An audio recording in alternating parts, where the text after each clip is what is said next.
Hello hockey fans and welcome back to another video. In the National Hockey League, the title of Ironman is awarded to a player who suits up in at least 500 consecutive regular season games without missing any time out of the lineup due to injuries or as a healthy scratch.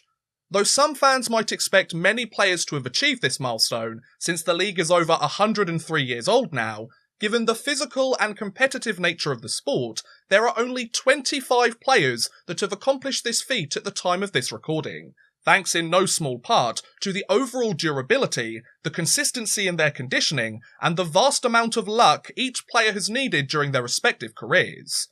Despite many of the league's longest Ironman streaks taking place during the 60s, 70s and 80s, there are several players in the league today who have found their way into this exclusive club. In fact, of the 7 active players currently on this list, 2 of them still have streaks that are going to this day and will continue to climb up the leaderboard once the 2021 season finally gets started. However, one player would cement his place at the top of this list with a streak that lasted well over a decade. This is the story of Doug Jarvis and the NHL's longest Ironman streak.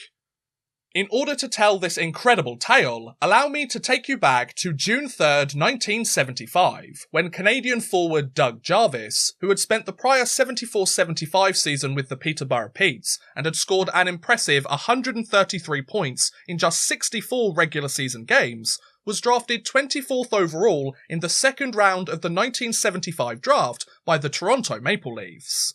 However, less than a month after the draft on June 26th, Toronto decided to use their recent pick as an asset in a trade, as they shipped Jarvis off to the Montreal Canadiens in exchange for forward Greg Hubick. Once he had joined the Canadiens organisation, Jarvis would waste little time putting his highly touted skills on display, as the 20-year-old impressed the team's coaching staff and earned a place on the Habs roster for the upcoming 75-76 NHL season. In fact, the Canadian forward would end up spending the entire year with the team and suited up in all 80 of the Habs games that season, where he scored 5 goals and 35 points for his efforts.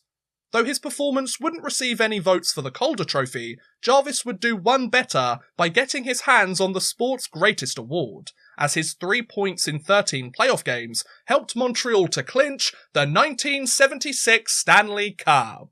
So having been traded a month after the draft, which had only taken place less than a year ago, Doug Jarvis had earned a full-time spot on an NHL roster and had lifted his first Stanley Cup championship as a rookie. Not a bad way to make your first impression in the league, eh folks? Now if you thought this was the height of Jarvis's NHL career, oh boy would you be mistaken. Over the next 3 seasons, Jarvis would continue to suit up for the Canadiens and become an integral player to the team's consistent success in the years that followed. The former second-round pick would quickly garner a reputation as a proficient two-way forward, a key face-off winner, and alongside Hall of Fame teammate Bob Gainey, the duo would form one of the top penalty-killing units across the entire NHL. Jarvis would also show that he was no slouch on the scoreboard either, as he potted 37 goals and 100 points in 240 regular season games.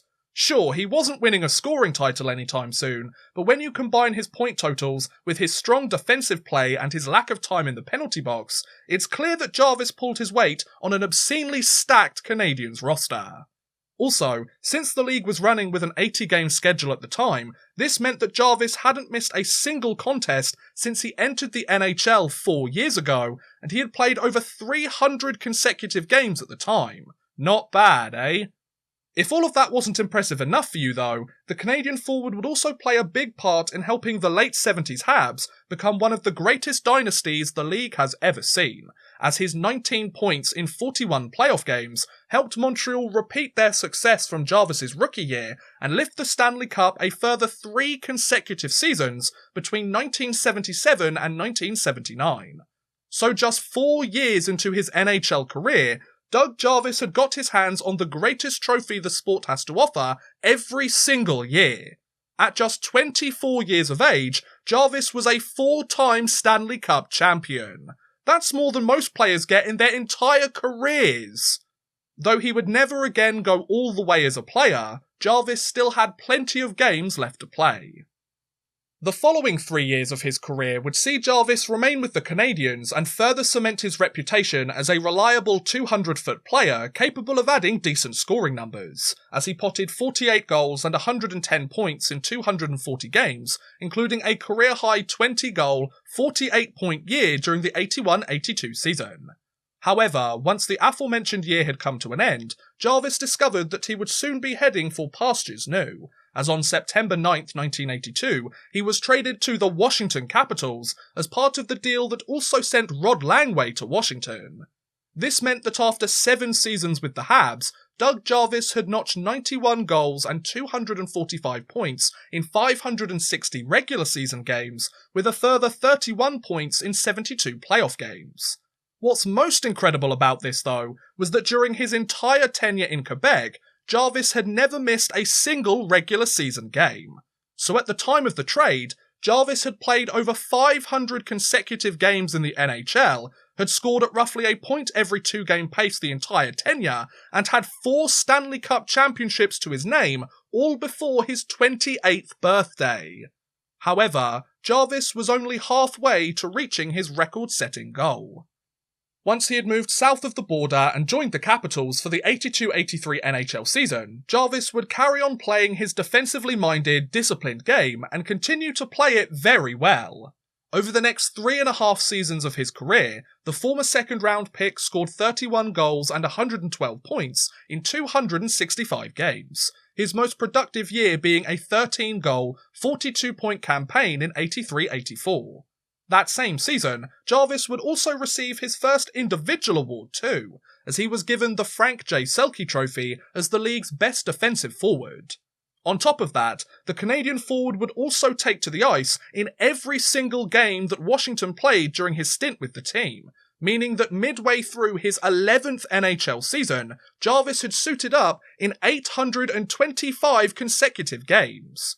This total put him just 89 games away from Gary Unger's NHL record of 914 consecutive games, which he set with the Atlanta Flames on December 21st, 1979. Despite closing in on the record, Jarvis would soon find himself on the move once again.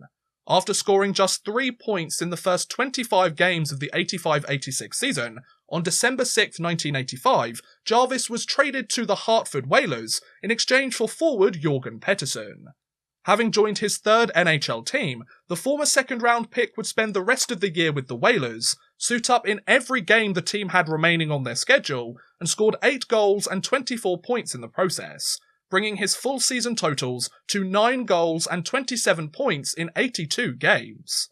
These numbers brought Jarvis's Ironman streak up to 882 consecutive games, just 33 away from setting a new NHL record.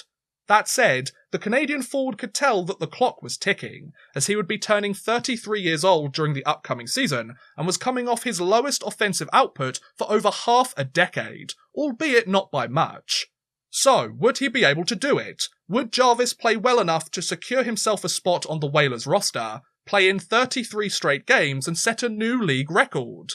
Well, on December 26, 1986, Doug Jarvis stepped out onto the ice of Hartford Civic Centre in order to take on his former franchise, the Montreal Canadiens. Though the game would end in a 1-1 tie thanks to a pair of goals courtesy of Hartford's Dean Everson and Montreal's Shell Darlene, a new NHL record had been set that night. By suiting up against his longtime team, Jarvis had just broken one of the most difficult records in the history books by playing in his 915th consecutive game. So during his 11.5 seasons in the best league in the world, Doug Jarvis hadn't missed a single regular season game his entire career.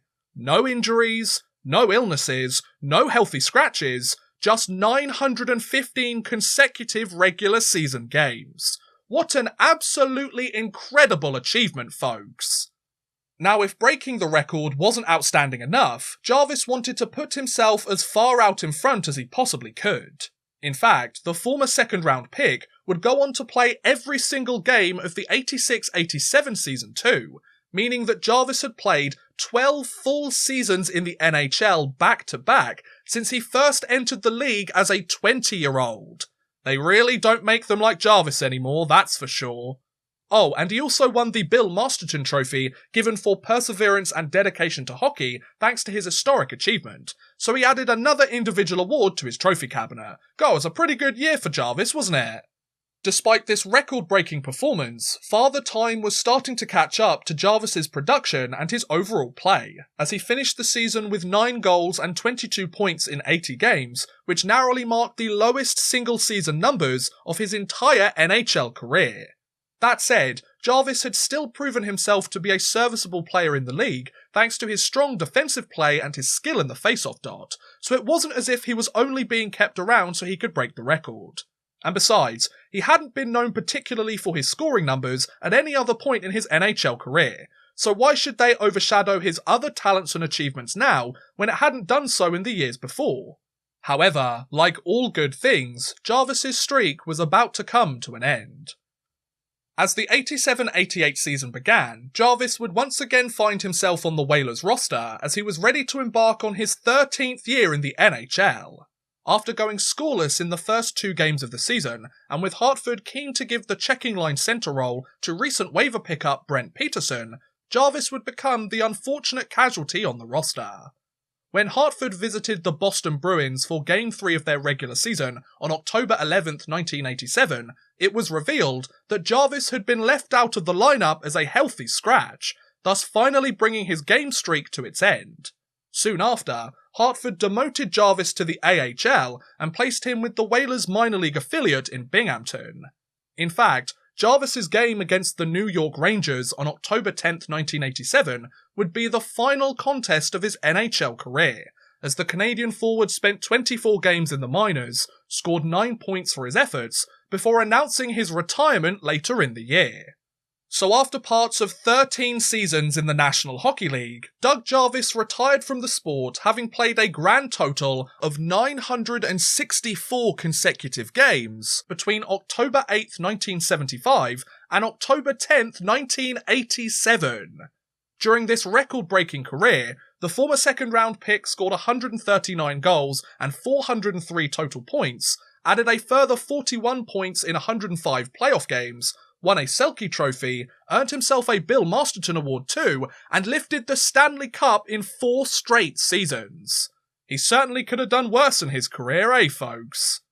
Just so you're aware of how impressive this achievement was and how high he set the bar, there are only 13 players in NHL history that have played over 600 consecutive games, while only 7 players have played over 800. Interestingly though, there are 2 players with active Ironman streaks in the league today that could surpass Jarvis's record in the coming years, as both Florida Panthers defenseman Keith Yandle and Arizona Coyotes forward Phil Kessel currently sit at 866 and 844 games respectively. Given that the upcoming 2021 NHL season will likely see a reduced schedule due to the current global situation, one or both of these players will need to keep their streak going for another season or 2 if they want to end up breaking Jarvis's record. So, will they do it? Will Keith Yandle or Phil Kessel break a record that has stood in the league's history books for the last 33 years? I guess we'll have to wait and see. Now, if you thought that Jarvis's career on the ice was impressive, just wait until you hear about his lengthy career on the other side of the game too. Soon after announcing his retirement, Doug Jarvis took his talents behind the bench as he joined the Minnesota North Stars organization for the 88-89 NHL season. From there, the former second-round pick would serve as an assistant coach of the team for the next 13 seasons, moving with the team to Dallas when they relocated in 1993, and helping the franchise win their first Stanley Cup championship in 1999. In fact, Jarvis's 14-year tenure with the Stars organization helped him set another league record for the longest period of time an assistant coach worked for the same franchise. Guys, setting another record off the ice too. Is there anything Doug Jarvis can't do? Once he eventually moved on from the Stars after the 01-02 season, and having spent the following year as an assistant coach of Team Canada, Jarvis would take up a head coaching role with the AHL's Hamilton Bulldogs for a couple of years, before rejoining the NHL for the 05-06 season, where he returned to the Montreal Canadiens and once again took on the role of assistant coach. Having spent the next 4 seasons with the organisation, Jarvis would leave his role at the conclusion of the 08-09 season, take a year off during the 09-10 season, before joining the Boston Bruins as an assistant coach for the 10-11 season.